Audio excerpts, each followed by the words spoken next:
Hi, my name is Rebecca Powers with SLCT, and here is what's happening in Sterling and Lancaster. The Assabet Valley Master Singers will be holding a concert across the millennia on May 11th at 8 p.m. The concert will be held at St. Mary's Church in Shrewsbury. For more information or tickets, call 978-562-9838.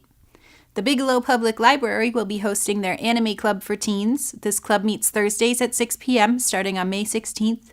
For more information, call 978-365-4160. Dashed Hopes, a lecture by Karen Silverthorne about the Lancaster Industrial School for Girls, will be held on May 14th at 6:30 p.m. at the Thayer Memorial Library. This lecture is part of Lancaster History Month. If These Trees Could Talk, a lecture by Tim Kastner about Lancaster's trees and forests, will be held on May 21st at 6:30 p.m. at the Thayer Memorial Library. This lecture is also part of Lancaster History Month. I'm Lex Thomas. It is really not possible to live in this area in central Massachusetts and not realize that there is a wealth of artistic talent that is in the area and in our towns in Sterling and Lancaster. And I'm delighted to have with me today a very well-known artist and teacher here in Sterling, Andrea Driscoll. Welcome, Andrea. Thank you. And I wanted to speak to you today because of something that you've got up your sleeve right now. I believe you are saying that you are the chief instigator of an arts collaborative. And this was a meeting I attended last night, your kickoff meeting, yes. And I thought it was just marvelous. And so I'm so glad on such short notice you were able to join us. But tell me a little bit about the Arts Collaborative. First of all, why? Well, I've been running the Sterling Cultural Council for a number of years, and my daughter actually ran it before me. And I really felt committed to the arts. I moved from Worcester about 10 years ago. Didn't know very many people out here, but very quickly got into the art scene in a lot of the towns. And it really gave me a good foothold into life. And I've enjoyed the council, but we've been strapped for money. We get a very small allotment, usually a little over $4,000, because it's all done by your population. And that may change, we heard. But anyway, I became friendly with one of the people at the Sterling Senior Center, where I've been teaching for a couple of years. And he propelled me into being bold and going to the town and asking for a little bit more money to help support the projects that are happening here. Mm-hmm. I was pretty scared about doing that, but I did it, and we got the money. So, excuse me, we got $3,500 from the town last year, and we were so thrilled. And then the state gave us $5,000. Mm-hmm. We had never had anything more than $4,300. Mm-hmm. And we had piles of proposals, and it's heartbreaking not to fund them either properly, which would be a lot, or partially, and we wanted to keep all of these things happening here for the people. And so one thing led to another, and I have another instigator named Dick Mackey. Mm-hmm. So we have been carefully studying the process. He knows a little more than I do, but I have a good background in fundraising and nonprofit management, board work, things like that. So we have been putting this together quietly for a few months, and last night was the first night, and I was thrilled. The turnout was marvelous. I was surprised. What I was really pleased at is just the wide variety of arts that were represented. I was sitting next to a fabric artist. You know, I do watercolors and glass art, and there were just all kinds of things represented. People that do felting and, That's the part that I always find amazing. I was out, when I first came here, there was a little fabric store on Main Street here. And I went into the store and met someone from Worcester I'd known for years and years and years. And I said, "Oh, what are you doing out here?" And she said, "Oh, I'm a hooker." And I went, "Excuse me?" There is a group called the Hookers that meets every week or once a month or whatever it is. And I'm finding more and more people who belong to that same group. And they are marvelous. I know I've they written are. about them. And it just is indicative of what's out there that we don't know about. And I just felt like with the master plan happening, it was high time. Now, that's a really interesting point with the master plan happening. How do you see this working into the master plan? Well, I'm hoping that we have enough influence and support and enthusiasm to have some space where we can at least gather as artists. Last night, the Sterling Senior Center gave us their space for free. And that's not a usual. Sure. So we definitely need a place to be. And I just know, I sit down with a lot of my artist friends over lunch or coffee, and we talk turkey. What's happening in your class that you're teaching? What's happening with your painting? What do you do when this happens? Or how do you feel about this? We need that support. There are professional groups that I've belonged to, teachers associations, fundraising professionals. Artists don't usually get that. You could belong to a group, but you don't always sit down and really talk. And I think, too, with artists, one of the things that I find as a writer as well is that I spend a great deal of my time alone, simply because I have to. That's to how get things you done. get things done. You just unplug from everything, and that becomes then a habit. So then to be able to get out and even good. I just even noticed last night just the very enthusiastic conversations that were happening It was very between loud. people.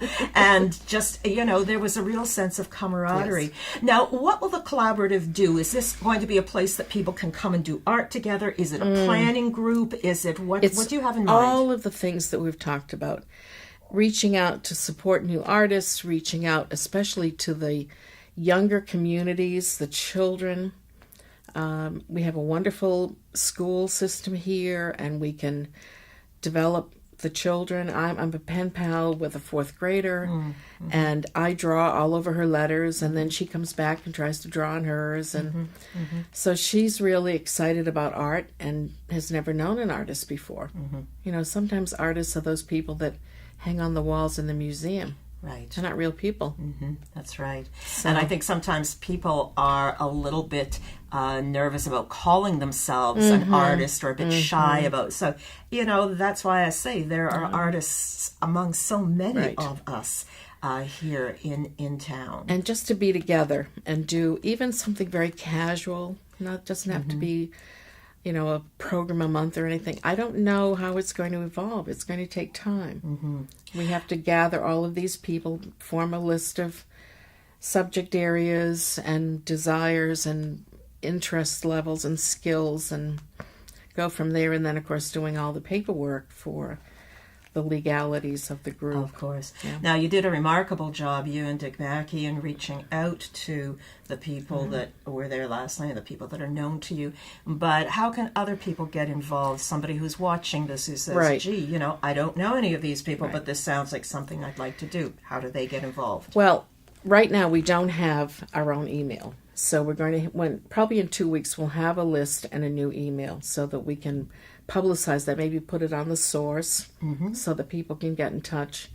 And I'm just going to have a lot of warriors out there talking about it. Yeah, and definitely once you have that information together, be happy to publish that in Sterling Meeting House News as well, as just something that's regularly out there, because I think this is something that as people get to know about it, one of the things that I do is that I have a couple of art friends here in town that will get together over the weekend for a tea, and she'll bring over all of her watercolor canvases and all that, and I drag my stuff out, and we just sit there at the dining room table, we chat, we have our tea, and we paint, and also catch up on family and friends, the local news, news, and what the other's doing. But it's a marvelous way of getting together. It is, and I think it's also a breath of fresh air, because many times I've been working on something and a friend has stopped by and I've said, oh, I think it's coming along okay, but I'm not sure, and then the person will say,